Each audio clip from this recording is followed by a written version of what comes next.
আমি একটু বটতলা যাব, আমার একটু বটতলা নামায় দেন। রিক্সার ড্রাইভার ভাবছে এই লোকটা নূতন, কিচ্ছু চেনে না, কয় ভাই ওঠেন। যখন উঠছে আরেকটু সামনে আর এক সিফা গল্লির দিয়ে ঘুরাইয়া ওই একই জায়গায় নামাই দিয়ে গেছে। নামাইয়া টাকা দেয়, কয় 20 টাকা। পরে তাকায় দেখে যে আগের জায়গায়। এখন বলুন, রিক্সা চালাইয়া সে যে ইনকাম করে, এটা হালাল না হারাম? এটা বৈধ। কিন্তু এই যে আকামটা করছে, এটা কি বৈধ? অর্থাৎ তিনি যে মাধ্যমে টাকাটা উপার্জন করেছেন সেটাও বৈধ হতে হবে। কিন্তু এই যে হারাম পন্থায় মানুষকে ধোকা দিয়ে ইনকাম করছে, এটা বৈধ নয়, এটা অবৈধ। তো আল্লাহর রসুল বলেন, আল্লাহ রাব্বুল আলামিন 3 ব্যক্তির দোয়া কখনো ফিরায় দেয় না। এর মধ্যে 1 নাম্বার, পিতা যখন সন্তানের জন্য দোয়া করে সাথে সাথে আল্লাহ রাব্বুল আলামিন ওই দোয়া কবুল করে নেন। 2 নাম্বার, মাজলুম ব্যক্তির দোয়া আল্লাহ তাআলা কখনো ফিরায় দেয় না। যিনি অত্যাচারিত, মাজলুম, এই বিচার দেওয়ার সমাজের মধ্যে কেউ নাই, ওই মাজলুম ব্যক্তি নিরুপায় হইয়া যখন আল্লাহর কাছে দোয়া করে তখন ওই মাজলুমের দোয়া আল্লাহ তাআলা ফিরাইয়া দেয় না। 3 নাম্বার, মুসাফিরের দোয়া। আল্লাহর রসুল এক হাদিসের মধ্যে বলেন, সাহাবাই কিরামদেরকে আল্লাহর রসুল বলেন যে একজন মুসাফির খুবই ক্লান্ত, দীর্ঘদিন ধরে সফর করেছে, তার মাথার চুল এলোমেলো, খুবই ক্লান্ত হয়ে আছে। ওই ক্লান্ত হইয়া মুসাফির আল্লাহর কাছে কান্নাকাটি করে দোয়া করতেছে। কিন্তু ওই মুসাফিরের শরীরের মধ্যে যে পোশাক, ওই পোশাকটা হারাম। ওই মুসাফিরের সাথে যে খাবার, ওই খাবারটাও হারাম। মুসাফিরের সাথে যে পানিটাও হারাম। তখন আল্লাহর রসুল সাহাবাই কিরামদেরকে বলল, ও সাহাবাই কিরাম, আল্লাহ তাআলা 3 ব্যক্তির দোয়া কখনো ফিরায় দেয় না, অবশ্য কবুল করেন। এর মধ্যে একটা হলো মুসাফির। কিন্তু ওই মুসাফির আল্লাহর কাছে এত দোয়া করছে, কিন্তু আল্লাহ তাআলা তার দোয়াটা কিভাবে কবুল করবে? তার শরীরের পোশাকটা যে হারাম, তার পেটের মধ্যে খাবারটা যে হারাম, তার সাথে পানিটা যে হারাম। তো কি বুঝলাম? আল্লাহ রব্বুল আলামিন হারাম, যে ব্যক্তি হারাম ভক্ষণ করে ওই ব্যক্তির দোয়া আল্লাহ তাআলা কখনো কবুল করে না। তো হালাল জিনিস কি বলে, কাকে বলে? শুধুমাত্র যেই জিনিস ভক্ষণ করা হালাল সেটাই হালাল নয়। অর্থাৎ আপনি যে উপায়ে, যে মাধ্যমে ইনকাম করেন, টাকা উপার্জন করেন, সেই মাধ্যমটাও হালাল হতে হবে। শুধু হালাল খানা খেলেই হবে না। আল্লাহ বলছেন, ইয়া আইয়ুহাল্লাযীনা আমানু কুলু মিনাত তাইয়্যিবাত মা রাযাকনাকুম। আল্লাহ বলেছেন, হে ঈমানদারেরা, আমি আল্লাহ যে হালাল রিজিক দিয়েছি সেখান থেকে তোমরা গ্রহণ করো, ভক্ষণ করো। এখন আপনি বলতে পারেন, আমি তো হালাল জিনিসই খাই, আমি তো গরুর গোশ খাই, মুরগির গোশ খাই, শূকরের গোশ খাই না, কুকুরের গোশ খাই না, তো আমি তো হালাল জিনিসই খাই। না, শুধু হালাল খাবারটাকেই হালাল জিনিস বলা হয় না, বরঞ্চ আপনি যেভাবে ইনকাম করেন সেই ইনকামের সোর্সটাও হালাল হতে হবে। উদাহরণস্বরূপ, একজন ব্যক্তি রিক্সা চালায়। কি চালায়? রিক্সা।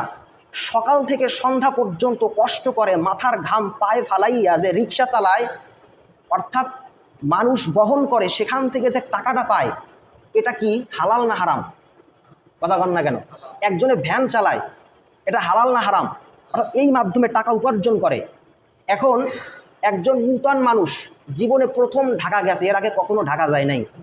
তো দেখবেন, এটা বাস্তব ঘটনা। আমাদের এক ক্লাসে এক স্যার বলতো যে আমি যখন প্রথম একেবারে ঢাকায় গেছি, তো ঢাকায় একটা জায়গায় দাঁড়ায় আছি, অন্য এক জায়গায় যাব, রিক্সা খুঁজছে। এখন ধরেন জায়গাটার নাম খেয়াল নাই, সাপোজ ধরেন জায়গাটার নাম বটতলা। কি তলা? বটতলা। এখন সামনের থেকে একজন রিক্সা চালক রিক্সা চালায় যাইতেছে। এখন তাকে ডাক দিয়ে বলতেছে, ভাই এদিকে আসেন, আমি একটু বটতলা যাব, আমার একটু বটতলা নামায় দেন। রিক্সার ড্রাইভার ভাবছে এই লোকটা নূতন, কিচ্ছু চেনে না, কয় ভাই ওঠেন। যখন উঠছে আরেকটু সামনে আর এক সিফা গল্লির দিয়ে ঘুরাইয়া ওই একই জায়গায় নামাই দিয়ে গেছে। নামাইয়া টাকা দেয়, কয় 20 টাকা। পরে তাকায় দেখে যে আগের জায়গায়। এখন বলুন, রিক্সা চালাইয়া সে যে ইনকাম করে, এটা হালাল না হারাম? এটা বৈধ। কিন্তু এই যে আকামটা করছে, এটা কি বৈধ? অর্থাৎ তিনি যে মাধ্যমে টাকাটা উপার্জন করেছেন সেটাও বৈধ হতে হবে। কিন্তু এই যে হারাম পন্থায় মানুষকে ধোকা দিয়ে ইনকাম করছে, এটা বৈধ নয়, এটা অবৈধ। একজন ইনকাম করার জন্য ব্যবসা করে, এখন এই ব্যবসার মাধ্যমে আপনি যে উপার্জন করেন এটা আপনার জন্য হালাল, বৈধ। এখন যদি আপনি ব্যবসার মধ্যে ধোঁকাবাজি করেন, ওজনে কম দেন, খাদ্যে ভেজাল দেন, এটা কি বৈধ? এটা বৈধ নয়। আল্লাহর রসুল সাল্লাল্লাহু আলাইহি ওয়াসাল্লাম এক হাদিসের মধ্যে বলেন, ক্রেতাকে তার মালের মধ্যে কি সমস্যা আছে, যে কি খুঁত আছে, এটা যদি বলে তাহলে আল্লাহ রাব্বুল আলামিন ওই ব্যবসার মধ্যে বরকত বাড়ায়া দেয়। অর্থাৎ একজন মানুষ একটা মাল কিনতে গেছে, অনেক দোকানদার বলে না যে এই মালটা এই সমস্যা আছে, এটা বলে না, এটা না বললে বিক্রি করে দেয়। একজন একটা কাপড় কিনতে গেছে, কাপড়ের মধ্যে সমস্যা আছে, এটা অনেক আগের কাপড়, তেমন ডেট নাই, এইটা বলে না। আল্লাহর রসুল বলে না, তুমি ক্রেতা বিক্রেতাকে সরাসরি ডাইরেক্ট তোমার কাপড়ের মধ্যে, তোমার জিনিসের মধ্যে কি উপকার কি ক্ষতি এটা প্রকাশ্যে বলো। যদি বলো আল্লাহ রাব্বুল আলামিন তোমার ওই ব্যবসার মধ্যে বরকত বাড়ায় দেবে। একজনে কৃষিকাজ করে, কৃষিকাজ কইরা তার সংসার পরিচালনা করে।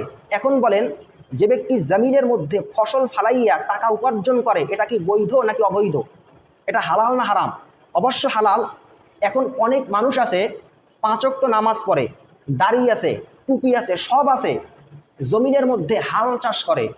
এখন আপনার এই জমিন, পার্শ্বে আর একজনের জমিন, মাঝখানে একটা কি থাকে, ওটা কি বলে? আইল বলে। এখন লাঙ্গল দিয়ে যখন চাষ করে, একেবারে মাশাল্লাহ মাথায় টুপি, জিকির দিতে আছে আর হাল চাষ করতেছে। হাল চাষ করতে করতে করতে যখন ওই একেবারে আইলের পাশে গেছে, এখন আর নিজেকে কন্ট্রোল করতে পারে না, এখন আর একটু ঢুকায়া দেয়। অথচ 5 ওয়াক্ত নামাজি, আজান হওয়ার সাথে সাথে কাদা মাখা অবস্থায় আইলের উপর দাঁড়াইয়ে আল্লাহু আকবার বলে আল্লাহকে সিজদা দেয়, অথচ নিজেকে কন্ট্রোল করতে পারে না। তো কি বুঝলাম? সে যেই মাধ্যমে যেই উপায়ে ইনকাম করে সেটা হালাল, সেটা বৈধ। কিন্তু এই মাধ্যমের মধ্যে যদি কেউ অপ্রয়োজনীয় ধোঁকাবাজি করে, প্রতারণা করে, 2 নাম্বারই করে, তাহলে সেটা তার জন্য বৈধ নয়।